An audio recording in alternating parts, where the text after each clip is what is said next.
So over the last couple of years, I've sold millions of dollars in the DMs on Facebook and Instagram.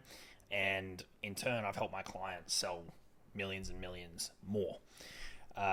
Going through this process, selling things low ticket, mid ticket, high ticket recurring, all different kinds of things, you learn very quickly what the red flags are to spot and then to run the other way as fast as you can to avoid enrolling clients or taking on customers that will probably cause you to hate your life very, very quickly.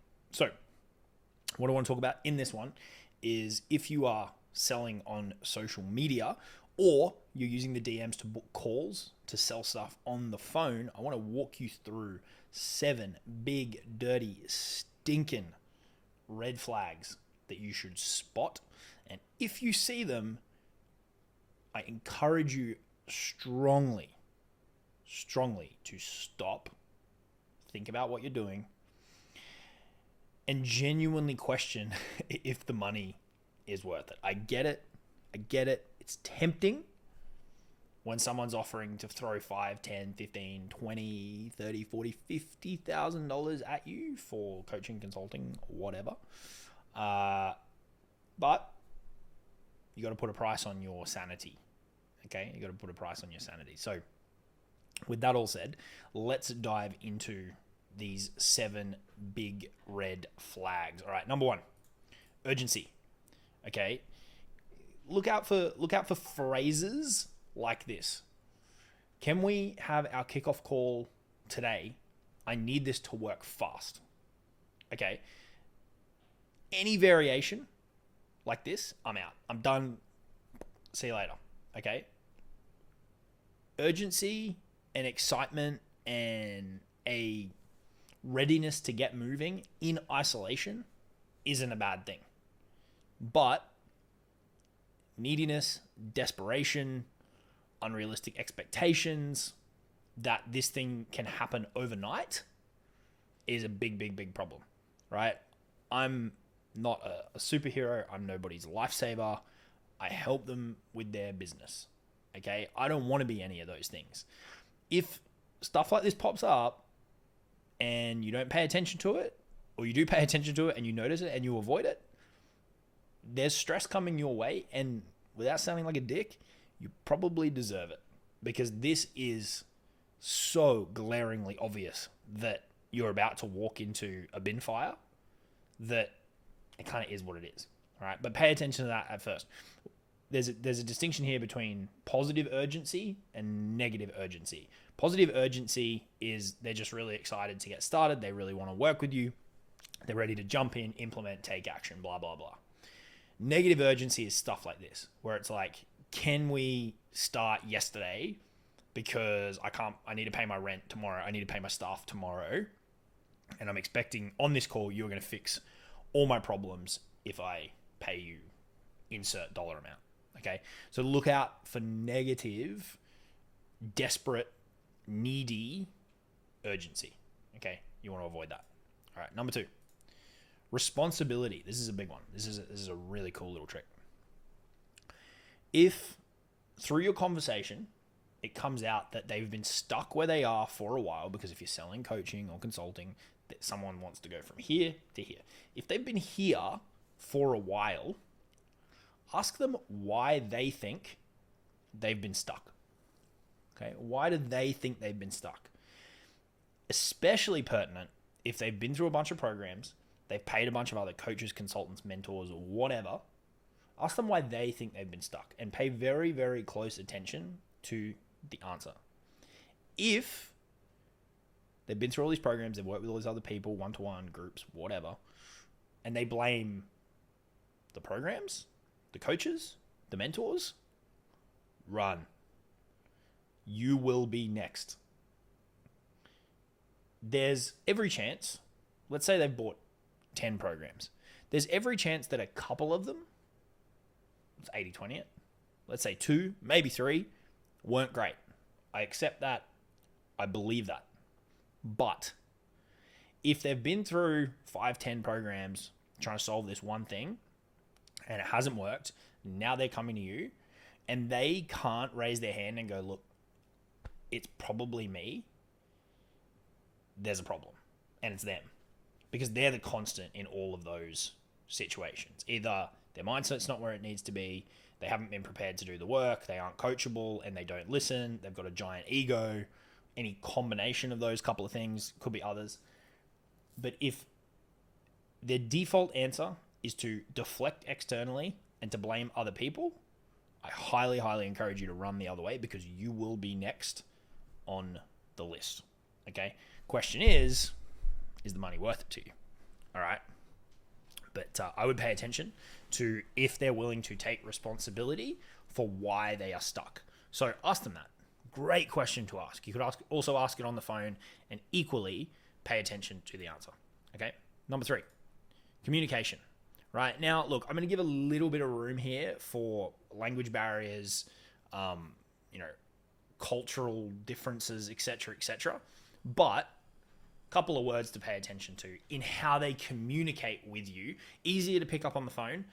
Some things can get lost in translation in chat, but still, personality, frequency of messages, the attitude, the tone, the punctuation that they use.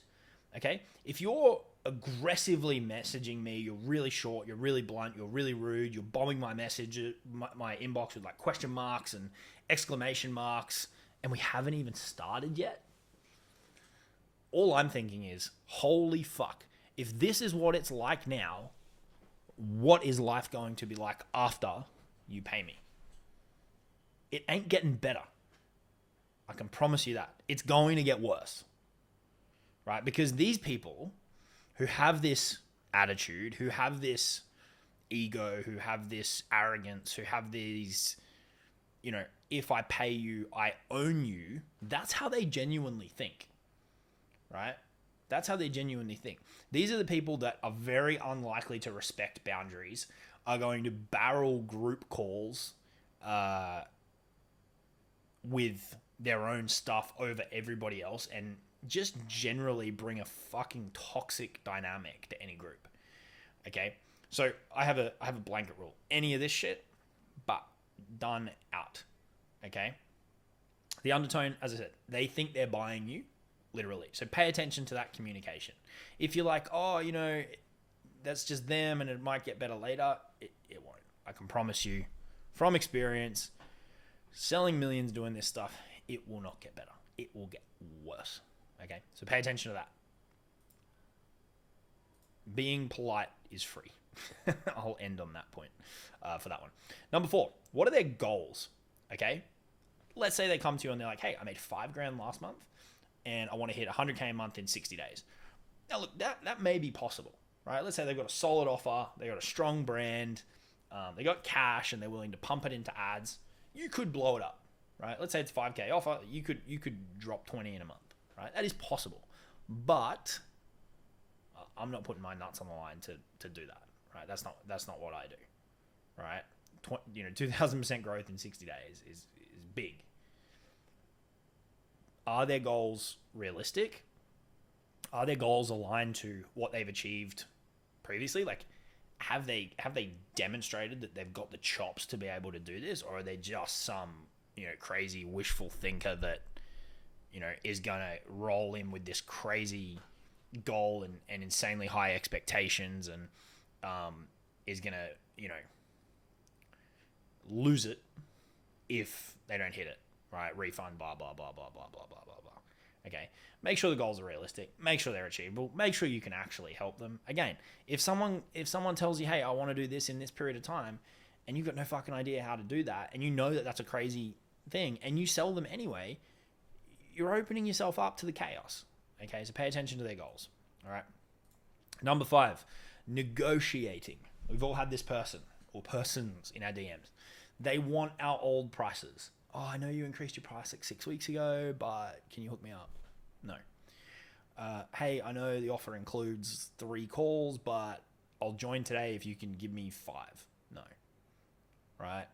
Hey, I know this is the price and this is the plan, but can you do me like $4 here, 68 cents here?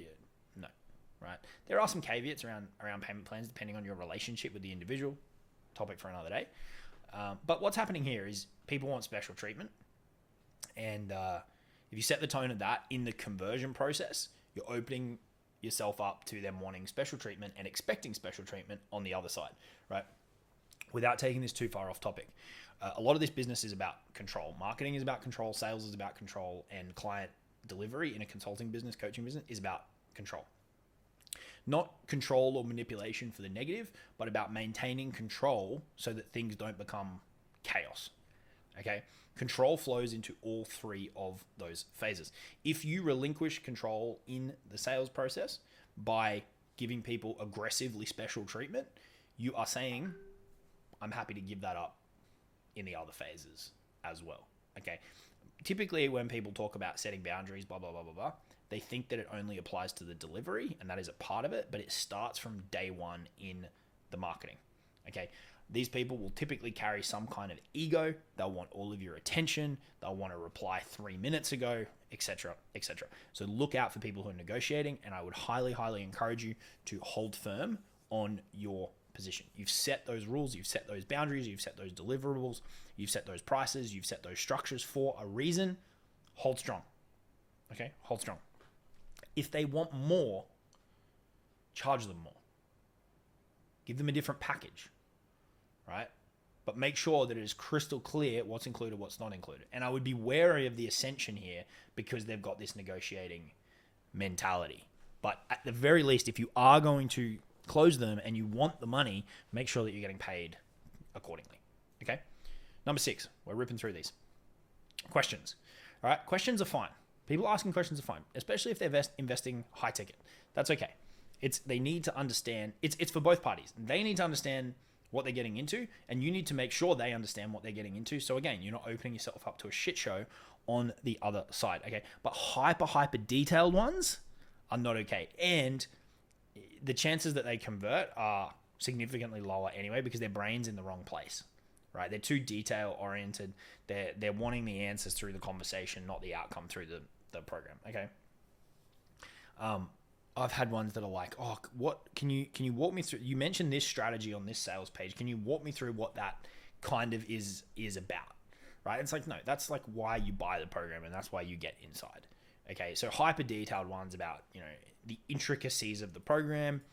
You got to draw a line at some point. These people typically aren't in the right headspace anyway, and so are unlikely to convert. So just say, look, you'll see that once you're inside. Happy to answer any high level questions that you've got, but yeah, I'm not going to go into detail about that. That's for people who are clients, right? That's one kind of level of their questions. Any questions about guarantees, refunds, you've got to be really, really careful. It can be innocent, right? It can be like, so just confirming, if I try this out 30 days, doesn't work, I can get a refund. There's some cases where it's innocent, but usually it's not. Usually it's like, I'm already looking for a way out, right? I'm already looking for a way out before I even get in, which means I've got 1 foot in the door, 1 foot out the door, and the chances of them doing the implementation that's required to actually achieve whatever the results and the outcome is pretty low. Okay, it's pretty low. So I'm basically at the point where if this comes up, it's like, all right, let's just leave it. I'll bend on that rule from time to time if I think I've got a good read on the person with all this experience behind me.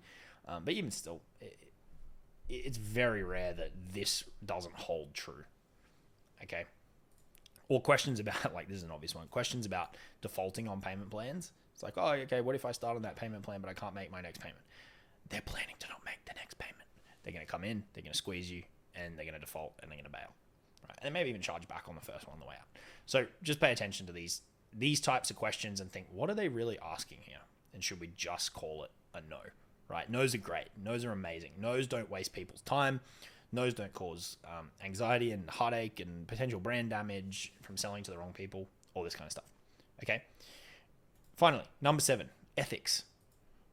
If you're a business coach, and so you help other people with their business, especially if they're in that earlier phase, like establishing a business, what do they want to sell? Right? And then ask yourself the question, should they be selling this? Are they qualified to be selling this?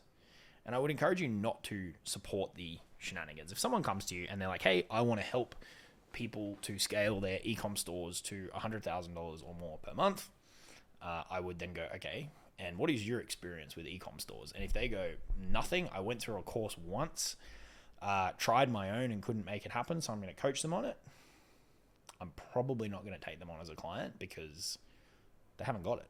They haven't been able to do it. They haven't done it, right?